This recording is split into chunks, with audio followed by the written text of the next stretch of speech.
रात के नीरव सन्नाटे के बीच एक औरत की दर्द भरी आवाज सुनकर सुधा का रोम रोम कांपने लगा था। ये किसके रोने की आवाज आ रही है?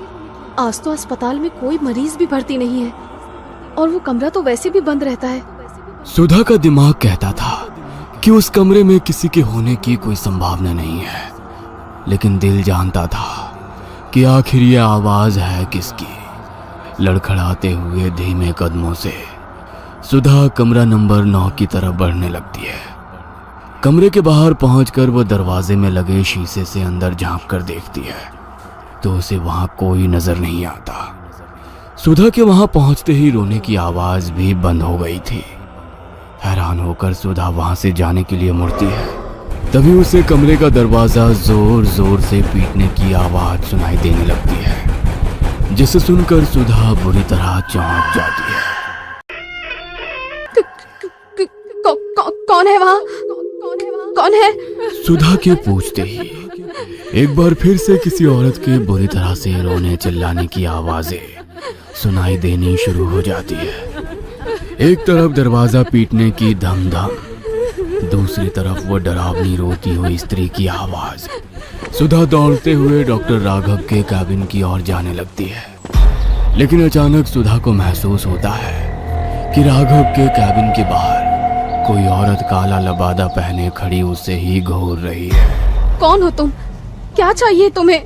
सुधा के पूछने पर उस औरत के सर से वो लबादा हट जाता है। सामने खड़ी हुई महिला का चेहरा इतना भयानक था कि उसे देखकर सुधा के मुंह से चीख निकल जाती है और वो हड़बड़ाकर जमीन पर गिरती है। उस औरत का चेहरा नहीं, राख की एक धुंधली आकृति थी जो सुधा के चीखते ही हवा में मिलकर वहां से गायब हो गई थी। सुधा की चीख सुनकर डॉक्टर राघव अपनी कैबिन से बाहर आ जाते हैं। क्या हुआ सुधा, तुम्हें नीचे कैसे गिर पड़ी? डॉक्टर यहाँ कुछ था। अभी यहाँ कोई खड़ा हुआ था जो मेरे देखते ही देखते राख बनकर हवा में गायब हो गया। कमाल करती हो तुम। कौन होगा यहाँ? जानती हो ना, इस गांव के लोग अस्पताल में इलाज कराने नहीं आते। पिछले 10 दिनों से हम अकेले ही तो पूरी रात बिता रहे थे, फिर इतनी रात को कौन होगा यहाँ? सुधा की आंखों ने जो देखा वो चाह कर भी उसे भूल नहीं सकती थी। आप मेरी बात पर यकीन करिए डॉक्टर, यहाँ कोई था, मैंने अपनी आंखों से उसे देखा। अच्छा आप एक बात बताइए, आपने किसी औरत के रोने की आवाज नहीं सुनी? मैंने खुद अपने कानों से उसके रोने की आवाज सुनी और जब मैं कमरा नंबर 9 के पास गई तो वो आवाज अचानक से बंद हो गई। आसपास घना जंगल है, जरूर किसी जंगली जानवर के रोने की आवाज सुनी होगी तुमने। घबराओ नहीं, मुझे ऐसा लगता है तुम्हें आराम की जरूरत है। मैं ड्यूटी पर हूँ, कोई मरीज आएगा तो मैं अटेंड कर लूंगा, तुम चिंता मत करो। सुधा हॉस्पिटल से निकलकर कुछ ही दूर पर बने अपने कमरे की ओर जाने लगती है कि तभी उसे किसी के कदमों की आहट सुनाई देती है। सुधा पीछे मुड़कर देखती है, तभी एक तेज हवा का झोंका आता है और सुधा के खुले मुंह से काली राख उड़कर उसके मुंह में चली जाती है। कुछ पलों के लिए सुधा की आंखों की पुतली काली पड़ जाती है और फिर अगले ही पल नॉर्मल रंग में आ जाती है। सुधा अपने कमरे में जाकर आराम करने लगती है। अगली सुबह नर्स सुधा और डॉक्टर सृष्टि अस्पताल पहुंच जाती हैं। आज पहली बार गांव के लोग एक 14-15 साल के लड़के को लेकर अस्पताल में आते हैं। डॉक्टर साहब देखिए ना क्या हो गया है मेरे बच्चे को। अचानक ही पूरा शरीर नीला पड़ने लगा, इसका आँख ही नहीं खोल रहा है। हम तो जतन करके थक गए, अब बस आपसे ही उम्मीद है। आप बिल्कुल भी चिंता मत करिए, मैं अपनी तरफ से पूरी कोशिश करूंगा। राघव बच्चे दिनेश को अस्पताल में भर्ती कर लेता है और सृष्टि और राघव मिलकर उसका इलाज शुरू कर देते हैं। राघव, इस बच्चे की कंडीशन मुझे तो कुछ ठीक नहीं लग रही। ना तो किसी जहरीले जानवर के काटने का शरीर पर कोई निशान दिखाई दे रहा है और ना ही ऐसा लगता है कि इसने कोई जहरीली चीज खाई हो। फिर अचानक इसे हुआ तो क्या हुआ? मुझे भी कुछ समझ में नहीं आ रहा। फिलहाल आज रात के लिए इसे अंडर ऑब्जर्वेशन रखते हैं। अगर सुबह तक भी कुछ आराम समझ में नहीं आया तो इसे शहर रेफर कर देंगे। रात घेर आई थी। राघव और सृष्टि आज ड्यूटी पर थे। देर रात गए अचानक। बेहोश पड़े दिनेश के शरीर में हलचल शुरू हो जाती है और वो किसी जिंदा लाश की तरह अपने बिस्तर से उठकर तन कर खड़ा हो जाता है, जिसे देखकर सृष्टि चौंक जाती है। लेट जाओ, मुझे देखने दो मुझे। तुम ठीक तो हो ना? सृष्टि स्टेथोस्कोप लेकर दिनेश के सीने पर लगाती है। तभी दिनेश एक जोरदार धक्का देकर सृष्टि को दूसरी तरफ धकेल देता है। क्या हुआ तुम्हें? दिनेश, तुम ठीक तो हो ना? मैं तुम्हारे पेरेंट्स को बुलाती हूँ। Calm down please. अभी तक दिनेश को अपने पेशेंट की तरह ट्रीट कर रही सृष्टि अचानक ही उसकी आंखों की तरफ देखती है तो उसके पूरे बदन में मानो झुरझुरी दौड़ जाती है। दिनेश की आंखें बहुत ही डरावनी नजर आ रही थी। उसकी आंखों की पुतलियां पूरी तरह काली हो चुकी थी और चेहरा इतना भावहीन था जैसे कोई मुर्दा अपनी चिता से उठकर खड़ा हो गया हो। एकाएक वार्ड में लटकी पुरानी ट्यूबलाइट झपकने लगती है और कमरे में सीलन की तेज बदबू फैलने लगती है। ये सब क्या हो रहा है? क्या हो रहा है यहाँ पर? दिनेश, ये तुम क्या कर रहे हो? लेकिन तुम ये कर कैसे सकते हो?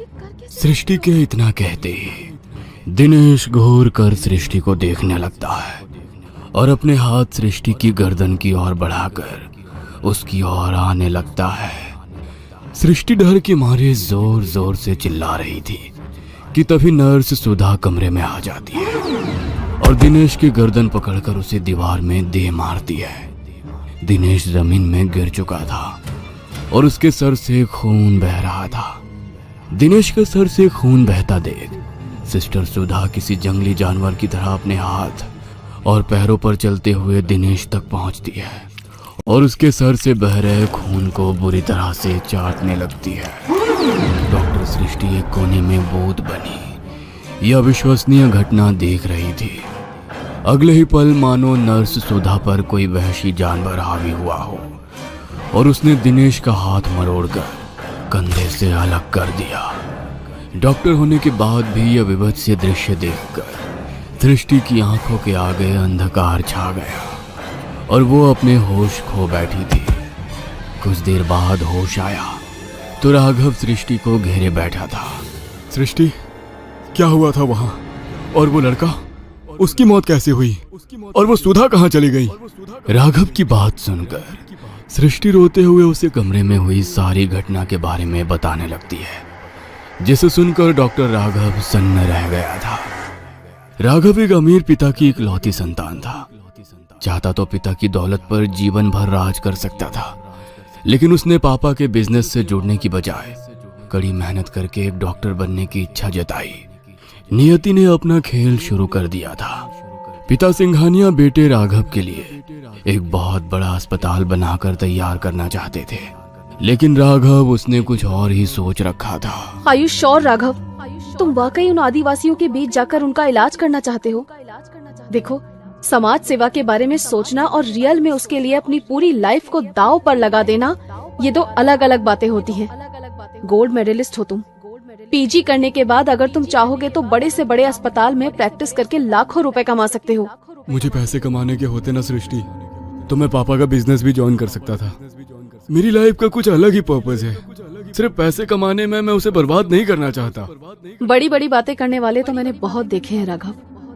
तुम पहले इंसान हो जो सच में इतने बड़े खानदान का बेटा होकर भी उस बीहड़ में अपनी जिंदगी कुर्बान करने जा रहे हो। इतना कहकर सृष्टि कुछ पलों के लिए शांत हो गई थी। Don't be sad Srishti, I understand. तुम्हारी फीलिंग्स की रिस्पेक्ट करता हूँ, लेकिन मैं यही चाहता हूँ कि तुम अपनी जिंदगी में आगे बढ़ो। मेरा इंतजार मत करना, मैं लौट कर नहीं आऊंगा। और मेरा यकीन करो, मैंने ऐसा एक पल के लिए भी नहीं सोचा कि तुम अपनी पूरी जिंदगी दांव पर लगाकर मेरे साथ आओगी।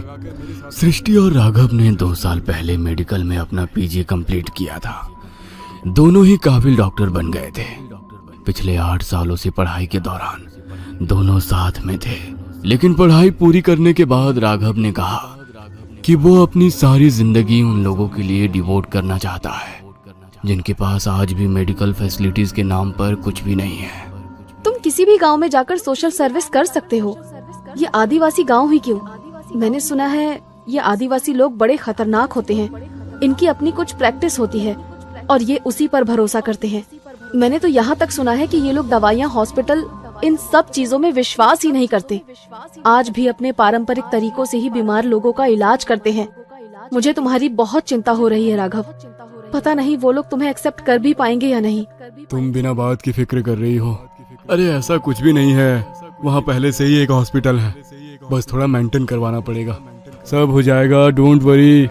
राघव सृष्टि से प्यार तो बहुत करता था, लेकिन वो जानता था उसे अगर अपने मकसद तक पहुंचना है तो इस इमोशनल कनेक्शन को यहीं तोड़ना होगा। सब कुछ छोड़ छाड़ कर राघव झारखंड की पहाड़ियों के बीच बने उस आदिवासी गांव में पहुंच गया था।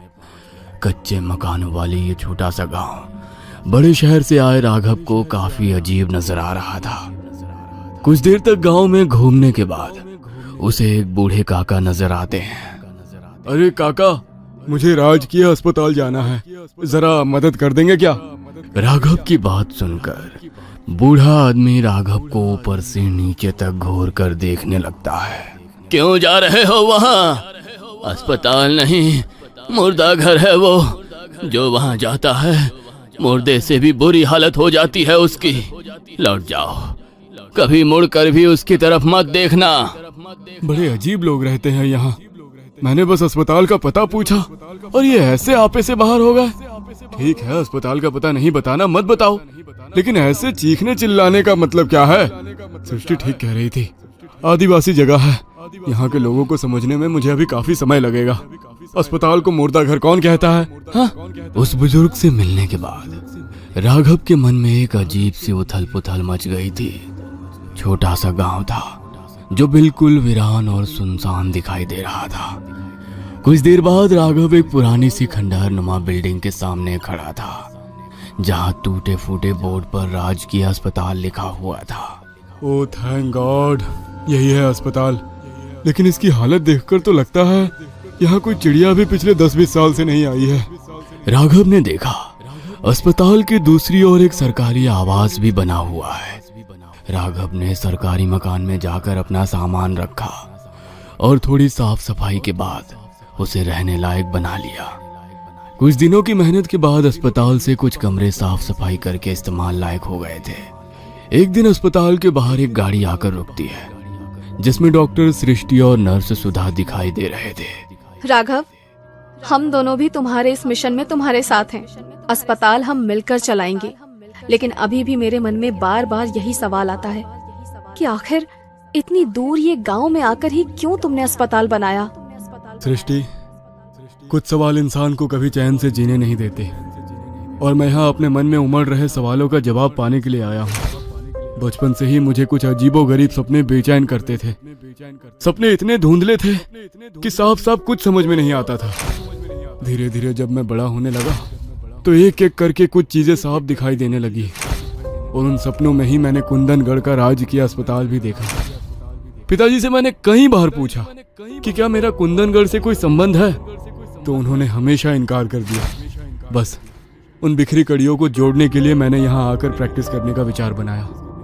मैं खुद को यहाँ से बहुत जुड़ा हुआ सा महसूस कर रहा हूँ। इस हॉस्पिटल का हर कोना ऐसा लगता है जैसे मुझसे कुछ कहना चाहता है। सृष्टि राघव से अलग नहीं होना चाहती थी, इसलिए काफी सोचने के बाद अब वो भी राघव के साथ हॉस्पिटल में काम करने के लिए अपने साथ एक नर्स सुधा को लेकर कुंदनगढ़ आ जाती है। हम क्या मुंह दिखाएंगे सृष्टि, वो लड़का हमारी जिम्मेदारी था। आदिवासी गांव है, पहले ही लोग हमारे इलाज करने के अंग्रेजी तरीकों पर भरोसा नहीं करते। ऐसे में अगर उन्हें पता लगा कि हमारे अस्पताल में हमारी नर्स के हाथों उनके बच्चे की मौत हो गई है, तो हम इस गांव से जिंदा लौट कर नहीं जाएंगे। मेरे पास एक आइडिया है, इस बच्चे की बॉडी को सील कर देते हैं और गांव वालों को यही बताएंगे कि शरीर में एक ऐसा इन्फेक्शन है जिसे यदि किसी ने भी छुआ तो उसे भी यही खतरनाक बीमारी लग सकती है, और इस बीमारी के कारण ही दिनेश की मौत हुई। हो सकता है गांव वाले हमारी बात पर भरोसा कर लें। जैसा कि सृष्टि ने कहा था, डॉक्टर राघव गांव के मुखिया को दिनेश की बॉडी सौंपते हुए वही बातें दोहरा देता है। मुझे ऐसा लगता है डॉक्टर साहब ठीक कह रहे हैं, वाकई दिनेश की हालत सामान्य नहीं थी। अगर डॉक्टर साहब का कहना है कि दिनेश को किसी को भी नहीं छूना चाहिए, तो हमें उनकी बात माननी ही चाहिए। कोई भी दिनेश की लाश को नहीं छुएगा। ऐसे ही बक्से में बंद करके ही उसका अंतिम संस्कार कर देंगे। मैं नहीं चाहता कि कोई भी महामारी इस गांव में फैले। गांव वालों ने सृष्टि और राघव की बातों पर भरोसा कर लिया था। फिलहाल तो गांव के लोगों को पता नहीं लग पाया था कि नर्स सुधा ने उसकी जान ली है, लेकिन राघव और सृष्टि के सामने कई अनसुलझे सवाल खड़े हो गए थे। आखिर सुधा को क्या हुआ है? ऐसे अचानक उसने दिनेश को क्यों मार डाला? और अब वो गायब कहाँ हो गई है? आखिर क्या है इस अस्पताल का राज? क्या नर्स सुधा पर कोई शैतानी ताकत सवार हो गई है? क्या राघव और सृष्टि यहाँ से कभी निकल पाएंगे? जानने के लिए देखना ना भूलें अगला भाग।